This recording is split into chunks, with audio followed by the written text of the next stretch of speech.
Delhi news. देखिए, मुंबई में मोहम्मदी road पर एक मस्जिद है, मीनारा मस्जिद। जो मस्जिद हमारे लिए बहुत ही धार्मिक तौर पर बहुत ही हमारे लिए मशहूर मस्जिद है। और इस मस्जिद ये मस्जिद सैकड़ों साल पुरानी है। इसका ट्रस्ट है और उस ट्रस्ट में ये है कि इसका जो भी ट्रस्टी बनेगा वो मेंबर ही बनेगा। और जो ट्रस्टी लोग हैं वो सब बहुत बड़े बिजनेसमैन हैं। ये कोई कह नहीं सकता कि वो पैसे कमाते हैं उससे या उसमें कुछ करप्शन करते हैं, ऐसी कोई चीज नहीं है। तो मस्जिद की प्रॉपर्टी भी, दुकानें भी उसकी हैं। एक दुकान किसी ने खरीदा और उस दुकान का ट्रांसफर कराने के लिए जो अमाउंट चाहिए वो अमाउंट देने को तैयार नहीं। और उन्होंने जाकर पता नहीं कैसे अपना ट्रांसफर वक्फ बोर्ड से करा लिया, जबकि वक्फ बोर्ड को इसमें एंटर करने की कोई कहीं से गुंजाइश नहीं है। ये वक्फ प्रॉपर्टी नहीं है, ये प्रॉपर्टी ट्रस्ट की है और ट्रस्ट ही चलाता है इसको, बहुत कायदे से चलता है। परंतु अभी वक्फ बोर्ड के जो सीईओ हैं जुनैद अहमद, जुनैद की क्वालिफिकेशन जो है वक्फ बोर्ड के सीईओ की नहीं है। वो गलत तरीके से, गैर कानूनी तरीके से बिठाए गए हैं। उन पर बहुत सारे केसेस भी हुए हैं कि उनको हटाया जाए। वो उस लायक नहीं है कि वहां बैठ सकें।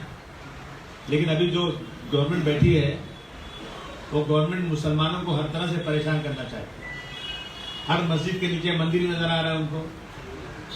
वक्फ बोर्ड की जमीनें अल्लाह की जमीनें हैं और ये जमीनें लोगों ने अल्लाह के नाम पर मस्जिद को, मदरसे को, यतीम खाने को, दरगाहों को, अस्पतालों को दिया हुआ है। अब सरकार की नीयत उस पर भी लगी हुई है। मैं समझता हूं कि उन्हीं के इशारे पर सब काम हो रहा है। अभी वक्फ बोर्ड के सीईओ ने ये शिकायत किया, इस पे केस किया कि इन्होंने 83 प्रॉपर्टीज बेच दिया। नोट किया जाए, 83 प्रॉपर्टी बेच दिया है, जबकि 83 प्रॉपर्टीज है ही नहीं। उसकी प्रॉपर्टी एक भिंडी बाजार में, पठानवाड़ी में है, जहां 83 टेनेंट्स हैं। उन टेनेंट से इन लोगों ने कंसर्न लिया है बिल्डिंग बनाने के लिए। बिल्डिंग बनाकर उनको जगह देंगे, जैसे बिल्डिंग का डेवलपमेंट होता है। इस चीज को उसने लिखा कि इसको बेच दिया। ये चीजें लेकर के इन्होंने ट्रस्टीज को सस्पेंड कर दिया और नए ट्रस्टी लाए। ये सारी शिकायतें आ रही हमारे पास। मैं जाऊंगा, अभी मैं ऐलान करूंगा 1 तारीख का, मैं जाऊंगा मस्जिद पे। लोग बोलते हैं 10,000 लोग वहां रहेंगे, इतने नाराज है लोग। और ट्रस्टी जिसको बनाया है ना, इन पे केसेस हैं, ये आरटीआई एक्टिविस्ट हैं, ये लोग पैसे वसूलते हैं लोगों से। इनकी क्वालिफिकेशन ट्रस्टी बनने की है ही नहीं है। ऐसे लोगों को, जहां मेमन कम्युनिटी के अलावा कोई ट्रस्टी बन नहीं सकता, वहां ऐसे लोगों को ट्रस्टी बना दिया गया। ये वक्फ बोर्ड का एक बहुत गलत कदम उठा हुआ है। और ये लोग जाकर मस्जिद पे कब्जा करने वाले हैं। जाएंगे तो मैं भी अपने वर्कर लेके जाऊंगा। मैं देखता हूं किस तरह से गैर कानूनी कब्जा कर सकते हैं ये। हाईकोर्ट में भी गए हम लोग, स्टे भी मिला हुआ है। हम वहां के मौलाना काजी अशरफ साहब हैं, मोइन मियां हैं, सईद साहब हैं, सईद दूरी साहब, इन उलमाओं से बात की जाएगी, इससे डिस्कशन करूंगा। मुझे अभी सच्चाई सब नहीं मालूम, लेकिन ये मस्जिद के साथ एक शुरू हुआ है। मुझे लगता है इसी तरह से अगर ये जुनैद अहमद वहां बैठे रहे तो इसी तरह की कार्रवाई करेंगे, मनमानी। इस पर कहीं न कहीं रोक लगना चाहिए। हम इस इश्यू को अभी हाईकोर्ट तो ले गए हैं, इस इश्यू को मैं असेंबली में ले जाऊंगा और उस पर आवाज उठाई जाएगी कि इस तरह के सीईओ को पहले हटाना चाहिए। ये सीईओ जो वहां बैठा है, इसकी क्वालिफिकेशन नहीं है, ये वहां बैठ कैसे सकते हैं। बहुत सारे वक्त बोर्ड में गड़बड़ियां हो रही हैं, ये लोग कर रहे हैं। मैं आपके माध्यम से सरकार को कहना चाहता हूं कि ये मस्जिद हमारे लिए बहुत ही रिस्पेक्टेड है और इस मस्जिद पे कोई भी गैर कानूनी कब्जा, जबरदस्ती कोई किसी को ट्रस्टी बनाकर लाएं तो ये कभी भी समाजवादी पार्टी या अबू आसिम कभी भी उसे बर्दाश्त नहीं करेंगे। इसके लिए किसी हद तक भी जाएंगे। लेकिन इस मस्जिद को बचाना हमारा काम है। इसको अच्छी तरह से आप जरा इसको उठाइए, छापिए आप इसको अच्छी तरह से। और ये मस्जिद किसी ऐसे लोगों के हाथ में बिल्कुल नहीं जा सकती जो लोग सिर्फ पैसे कमाने के लिए इस तरह का काम कर रहे हैं, जो गैर कानूनी तौर पर इसको कब्जा करना चाहते हैं। इसी चीज़ के लिए मैंने आपको बुलाया आज, और सरकार को हम बोल देना चाहते हैं कि ये जो है इस मस्जिद का इसका ट्रस्ट जो है, एक ट्रस्ट जिसकी स्थापना 1889 में हुई थी बॉम्बे हाई कोर्ट के द्वारा, 1879 में ट्रस्ट बना हुआ है, और महाराष्ट्र पब्लिक ट्रस्ट एक्ट 1950 के अधीन के ट्रस्ट बॉम्बे चैरिटी कमीशन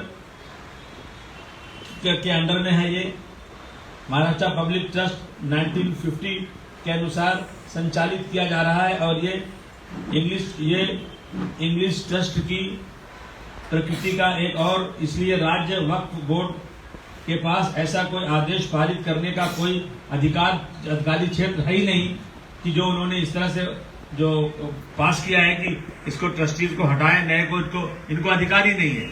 ये गलत अपना पावर यूज करके ये काम कर रहे हैं। इस पे सरकार को तुरंत नोट लेना चाहिए, और जो गैर कानूनी तरह से लोग उस पर कब्जा करना चाहते हैं, पुलिस की जिम्मेदारी होती है कि ऐसे लोग अगर वहां आएंगे, हंगामा होगा, लॉ एंड ऑर्डर की सिचुएशन खराब होगी। हम सब भी जाएंगे वहां पर, और मैं खुद जाकर वहां पर दौरा करने वाला हूं, सब इंक्वायरी पता लगाने वाला हूं। तो इस पे सरकार को हम आपके माध्यम से जगाना चाहते हैं कि ये मस्जिद, मीनारा मस्जिद हमारे लिए बहुत रिस्पेक्टेड है, इस पे किसी और का कब्जा हम कभी बर्दाश्त नहीं कर सकते। सिर्फ मीनारा मस्जिद को ही लेकर नाराजगी है या वक्फ बोर्ड के और सारे फैसले और सारे नोटिस के लिए है? हमें वक्फ बोर्ड के बहुत सारे फैसलों से नाराजगी है, लेकिन हम आज मीनारा मस्जिद के इस पे बैठे हुए हैं, लेकिन वक्फ बोर्ड के जो फैसले हो रहे हैं, ये समझते हैं कि बीजेपी जो उठा रही वक्फ बोर्ड में जो अपनी मनमानी करना है, उसके अंदर इसको वक्फ बोर्ड के लॉ को चेंज करना है, उसमें जो है नॉन मुस्लिम्स को भी लाना है, ऐसी जगहों पर जहाँ पे अल्लाह के नाम पर जगह है, इसमें वक्फ बोर्ड कई जगहों पर गड़बड़ कर रहा है। सबसे पहले हमारी डिमांड है कि वक्फ बोर्ड के चेयरमैन को तुरंत सस्पेंड किया जाए गलत वो करने के लिए, और वहाँ पर नया जो एलिजिबल है ऐसा वक्फ बोर्ड का सीओ बैठाया जाए। वक्फ बोर्ड में एंटीलिया भी एक वक्फ की लैंड है, एंटीलिया, जिसको यही सीओ के रहते हुए नॉन वक्फ करार दिया गया है, वो रिपोर्ट उन्हीं के पास है।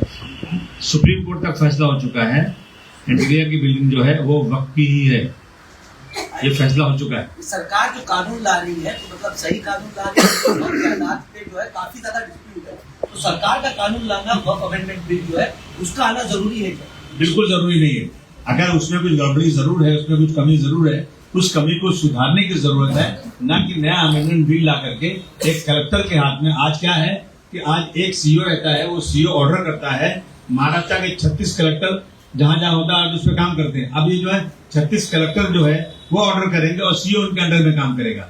ये जो हो रहा है ना, ये बिल्कुल गलत। और कलेक्टर पे कभी भरोसा नहीं कर सकते, वो गवर्नमेंट की बॉडी का आदमी है। वही अयोध्या में नायर कमिश्नर कलेक्टर थे उस वक्त 1949 में। अगर उस कलेक्टर ने ईमानदारी की होती तो शायद बाबरी मस्जिद अयोध्या या मंदिर का मैटर इतना लंबा खींचता नहीं था। वक्फ की जायदाद जो है काफी ज्यादा डिस्प्यूटेड है पूरे महाराष्ट्र के अंदर। जैसे आपने मीनारा मस्जिद का इशू उठाया, ऐसे बहुत सारी है, प्रिंस अली खान है, तमाम जो प्रॉपर्टीज है, और बहुत से मामले जो है सुप्रीम कोर्ट में भी केस चल रहे हैं। तो क्या लगता है कि वक्फ के अंदर सुधार होना जरूरी है कि नहीं है? क्योंकि ऐसे सीओ या वक्फ अमेंडमेंट बिल आता है उसके अंदर, तो अभी तक कम्युनिटी जो है सुधार क्यों नहीं करता? ऐसा है कि वक्फ का चेयरमैन जो बने, उसका सीईओ जो बने, वो बहुत देखभाल के बनाना चाहिए, और उसमें सुधार कुछ कमियां हैं उसको लाना जरूरी है, लेकिन उसके अंदर ये कि पूरा पावर कलेक्टर को दे देना और उसमें मुस्लिम प्रॉपर्टी, अल्लाह के नाम की प्रॉपर्टी में दूसरे कास्ट के लोगों को जोड़ देना, ये सब कभी भी कोई मान नहीं होगा। वक्फ बोर्ड का जो एक्ट है 1995 का, उसमें ये कहा गया है कि वक्फ की जो बरसों पुरानी जो प्रॉपर्टी होती है जो अल्लाह के नाम पे रजिस्टर्ड है या ट्रस्ट में हो, तो उसको भी वक्फ बोर्ड जो है वक्फ बोर्ड में ले सकता है ट्रस्ट की जगह को। तो इस पर जो है यही मामला है यहाँ पर, तो इस पर आपका जो है ऑब्जेक्शन क्यों है? वक्फ बोर्ड में क्यों नहीं जाना चाहते हो?